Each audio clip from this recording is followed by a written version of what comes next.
මම පන්ති 41 පන්ති 41 හිටියේ. ඉතින් දෙවෙනි වාරේ විභාගෙත් මම 41.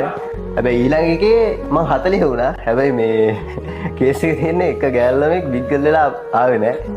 වයින්කොට මම බෝලේ නවත්තුවා. නවත්තනත් එකම දනිස්ස වැදෙන පොළවේ. ඒ ස්පීඩ් එකත් එක්ක පොළවේ වැදෙනවා. දනිස්ස වැදිච්ච පාර දනිස්ස මෙතනින්ම කල්ලා ගියා. ඊට පස්සේ ડોක්ටර්ස්ලා කිව්වා ඔපරේෂන් එකක් කරන්න ඕනේ කියලා. ඔපරේෂන් එක අවුරුදු දෙකක් යනවා එක තැන ඉන්න ඕනේ. ඔපරේෂන් එක කරාට පස්සේ ඊට පස්සේ මගේ ක්‍රිකට් ටීම් එතනින් එහෙම නතර වුණා. يعني මම මාර දුක් වුණා. මම ඇඬුවා.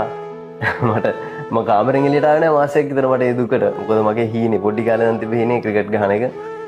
නංගී ඉස්කෝලේ ටීචර්ස්ලා දෙමව්පිය රැස්වීමේදී ප්‍රසන්ටේෂන් එකක් දාලා පෙන්නනවා. ඔව් එහෙම පෙන්නලා තියෙන ඒ තරම් දුක්. ඒ කියන්නේ ලැජ්ජාවක් ඒක තනිකර. ඒ කියන්නේ අපිටත් ඒ වීඩියෝස් බලද්දී අවුල් මේ වගේ වීඩියෝ මෙහෙම කරනකොට අපිට අනිත් ළමයි හදාගන්නත් බෑ කියලා කිව්වා.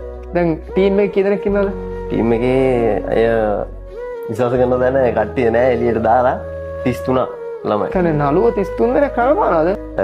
මම කියන්නේ අතරම මගේ හුස්ම කිව්වත් එතනින් එහාට මොකුත් නෑ. හුස්ම නැත්තම් තමන් නෑ ඒ කියන්නේ. හැර කඳුල ගත්තා ක්ලෝස් අප් එකට